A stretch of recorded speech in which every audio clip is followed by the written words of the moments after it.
Well, good morning, and it's been good getting this week started and with the guys this morning, and looking forward to getting back to Big Ten play and obviously in the West and playing a really good Purdue team. Paul, you guys have faced your defense has faced some good wide receivers this year. I'm just curious where David Bell ranks and what makes him do some of the things he's able to do against opponents. Yeah, he is really good, and not that that's a news flash or you need to come to this press conference for that. But I think talented, really talented and competitive, and I think obviously along with that, they have great confidence in him and he obviously himself. I think they do a really good job offensively, and so I think he complements so much of what they do, but he is really talented. Paul, where do you think your offensive line is in terms of pass protection? Because it seems like later in games it gets better, but doesn't start quite where it gets to. Yeah, I think there's always, you're going to see some things that, you got to kind of work through a little bit. And obviously this week will be tested. I think they got a really good, talented, pass rush, not just with their front, but everyone, but they're really good. And obviously we'll be tested, when you do throw the ball. But it's, I think it's certainly you're going to see some stuff early in games that maybe you haven't quite prepared for. It's similar, but getting to it a little bit differently. And I think our guys do a good job of taking that information and how do we fix it. And obviously the challenge and opportunity for us is, how can you try to prep them so that you try to do it every week. Here's the looks haven't shown but could get to, and you just try to keep them ahead of it as much as you can. Paul, you had mentioned after the game Saturday you'd like the passing offense to be a little bit more efficient, consistent, to complement the run game. Mm-hmm. How much better do you think you need to be in that area the rest of the season to give yourself a chance to win the division? And are there specific areas that you think you can attack to get to that level? Yeah, I think that, as we get back into conference play, that we're going to face some really good defenses. I think this week is one of those. And so anytime that you can be effective and be consistent, running the ball and throwing, it's helpful, right? So that's not a lot of news to that one right there. And yet I think there are areas where we can get better, really across the board. I don't think we've arrived in any segment, and I think we've done some good things in each part of it. But where you truly can rely on it and be consistent. Not that you're always perfect, but I think that's where you keep striving for it. And I think there's work still to be done there. Paul, after the game, your players were talking about how Leo affected Army's offense and affected the game. If you look at Purdue, Karlaftis, they're number 5, Mm-hmm. Different position, but do you see him having an effect on opposing offenses in similar ways? You do. You watch the game, and I think and they do a nice job. They know that he's impactful, and I think they do a nice job of kind of moving him around and having him in little different roles or who he's kind of combinations with, but he's got a great motor, and I think you see that, in guys that you look at and say, boy, they impact the game, which he certainly does. Leo did the other night, and kind of in comparison, the really good ones do that. You know what I mean? And heck, we're talking about Bell earlier. I think that's one of those really good players. They find ways to make an impact and impact it in different ways. I think that's what's challenging when you go up against them, but it's I think that's what separates the good from the great. Regarding Leo, he's almost matched his tackle total from last year already. Just what's the difference you see in his game this year? What's allowed him to kind of step his game up a little bit? I think it's you don't want to say I was going to say it's, kind of a natural progression. That makes it, that doesn't give him enough credit probably, but I think he's certainly took, last year and all that he learned, and really each game, what you learn, and those experiences are really valuable. And I still think that, when you play around other really good players, I think a sign of any player is, can you do your job well enough that you make others around you better? And I think Leo does that, but I think other guys are doing that for Leo as well. But I think it's, he's continuing he's always got an edge. How can I he's a worker. How do I keep working? How do I keep trying to improve? He doesn't approach this, and I don't think we have many that, have arrived yet. And so I think those are the reasons why you keep seeing improvement. And, we thought last year was a really good player, and yet finding ways to get better. And I think, you see that again with really good players. That's what they do. They keep finding ways to get better. Coach, just a couple minutes ago, Braylon Allen was named Big Ten Freshman of the Week.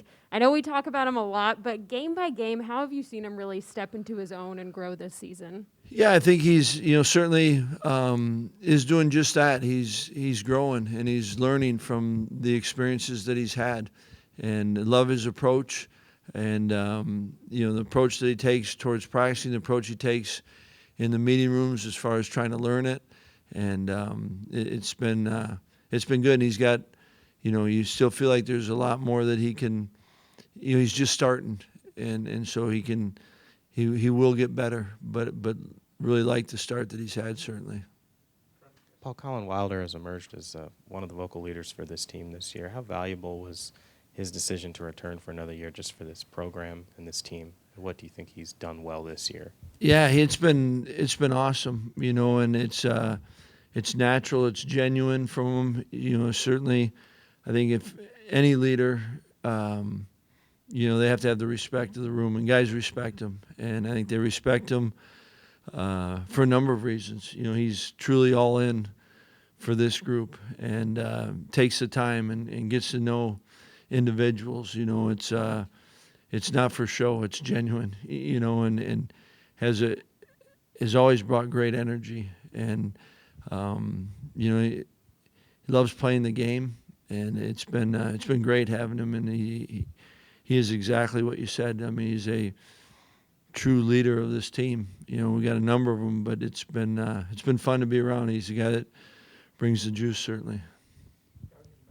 Paul, do you get any sense after the Purdue win over Iowa on Saturday that maybe a door that maybe seemed closed at one point for a division championship for you guys may now be open, maybe a little bounce in the guy's step, whereas maybe at one point it seemed like that door might have been closed?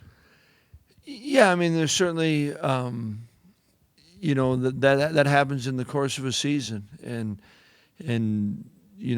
especially our older guys know you've got to play out the whole season. A lot of things happen, and we're at the halfway point of our season. There's a lot of football left to be played, and the best way to take advantage of anything is being in the moment. And this week, it's great being back in the West and playing a really good football team in Purdue. And I still equate the season much like a game. That you have to play the whole game out, and the same thing with the season. And certainly, you kind of know as you go through it, different things have to happen. But the biggest thing you got to focus on is the things you can impact and control, and that's, how do you make the most of this week? And not even this, it's not Saturday yet. We're not playing the game. How do we have a great Monday? And then, once you put in a good Monday, how do you make the most of Tuesday? And it goes on and on right that way. But it's, I really think you're making a mistake if you're trying to focus on the end. You're going to miss the best part, and that's the days in between and the journey of it all. Paul, you guys got a big special teams play with the fake Saturday, but your return units, do you expect more? Do you hope to see more, just to give the offense a little better field position even? Yeah, number of ways that you said it. The end game is really field position, and I think that how can you especially when you're playing up against, good teams. And that's what was tough last week, when we fumble early. You never really had a chance to change the field, and our defense stops them. But now, I think the next 2 drives, we start on our 10 and then the 5 or vice versa. But you got a long field to go, and then your return unit, all your special teams. But, talking about the return units, anything you can get out of that's is helpful, and we do have a good defense. You got to go out and prove that every week, and each week's a challenge. But, if you can do, that's where each phase has to do their part, and you'd like every time for your offense to score. But if you don't, at least how can you change the field? And then it comes back in between those two is the special teams, and if we get any help you can get there is really big. Paul, another question about Braylon. How do you think he's handled this jump up to the college level so well? Did you ever see a time where maybe you need to take a step back and kind of regroup in this transition, or what have you seen in that way? Yeah, I think that's one of the things that's been impressive is that he's been really consistent, and I think certainly came in with the intentions of and the confidence maybe that I can help this and here to play, and yet humble enough to do all that he has to and how to learn and listening to other players and guys. That's one of the things I appreciate from this team is guys are going to try to help guys, especially when they know it's they're truly coming to him and seeking their help and the way he goes about it. But yeah, it's been impressive how he's kind of handled everything, and he's been consistent through it, and that's a good starting point. But he's got a hunger about him, but he's got a humbleness. I think that's a good blend. Paul, when you've worked with Graham off the field in the film room and from what you've seen early this season, are there certain types of throws that you think can get him going, or what do you see that you think he can excel at? Yeah, I mean, I think that I think any quarterback, if you can create rhythm throws for him, that helps, right? And so you try to get them in that, and yet the rhythm comes from multiple factors. I mean, it's good protection, it's the receivers doing their part, the pattern matching, the coverages that you're getting, right? There's a lot of things that, I've worked with guys before, and, you just, let's call an easy completion. Well, you do that all the time if you knew exactly what it was then. But I think there is merit to what you're asking. How do you get at any quarterback? Graham's no different there. That if you can get him in rhythm, that's a great way. And I think that he has the ability, the number of different types of throws that can get him into a rhythm. And so I think that part is good. I don't think he's limited to just a couple things that, all right, you got to get these, and if those aren't happening, then now we're in trouble. I don't feel that with him. Paul, with Cormac and just the various roles he's been utilized on this offense, whether it's a jumbo tight end or on the line, various positions, how have you seen him handle those various positions and what's required of him, and just how has he progressed to be that reliable where he can be moved around so much?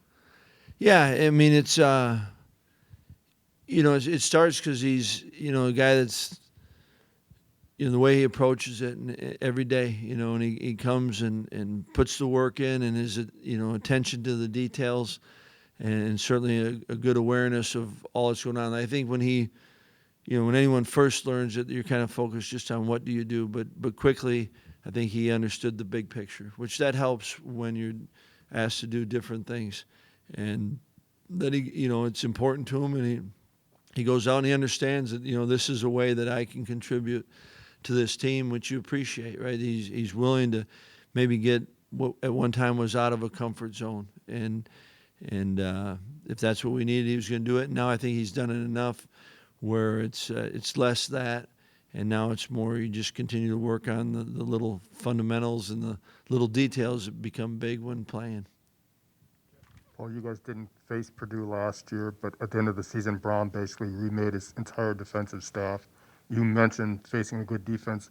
Just in general on tape, what you guys have looked at, what are some of the things that they've been doing that make them a good defensive unit so far? Yeah, I think we've talked. We've talked about their players, but I think they've got a number of really good players, and I think they complement each other. They kind of know. I think they know each other enough that they play off it, and I think the coaches have done a good job of doing that. But you look at them, and I think they're really savvy, and I think they've got great awareness to. They're not just playing. This is the defense, and this is what we're doing. It seems like they really play the game, and I think that they've got an energy about them, and I think they've got a couple guys that truly can create problems, and I think they're also what seems to me is that they're good enough around that if you lean too much and we're gonna take all the help and bring it over here, I think they've got a number of guys that will flat out put the stress on you. So you got to be careful of overcompensating.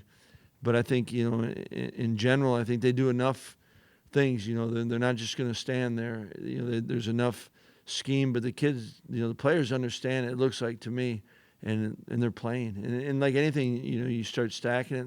I think they're playing confident. And it's like I said, it's it's been productive for them. But I think they got good players, and when you watch them, you say, that's a well coached defense, and they do enough things that. You got to be aware of, and so I think they're playing at a high level. Time for one more. After the Michigan game, you had said that maybe y'all hadn't quite established an identity yet on offense. The way y'all played these last couple games, do you feel that identity is there now in terms of what y'all want to accomplish offensively? Yeah, I think at the end of the year is when you kind of, we're halfway, and I think we've done some things and you're progressing, but I think you gotta keep going on that. And the goal isn't, the goal is how can this offense best help this team, and I still go back to, consistent play is a big part of it, and when we do that, and like I said, it's. I love the part of the game where it takes everyone, and I think that we've been doing some things, as of late. Each week's different, though. You're going to face different opponents, and there's different challenges to it. But I think there's stuff that we've been doing that you can build on, but I think we got to keep going.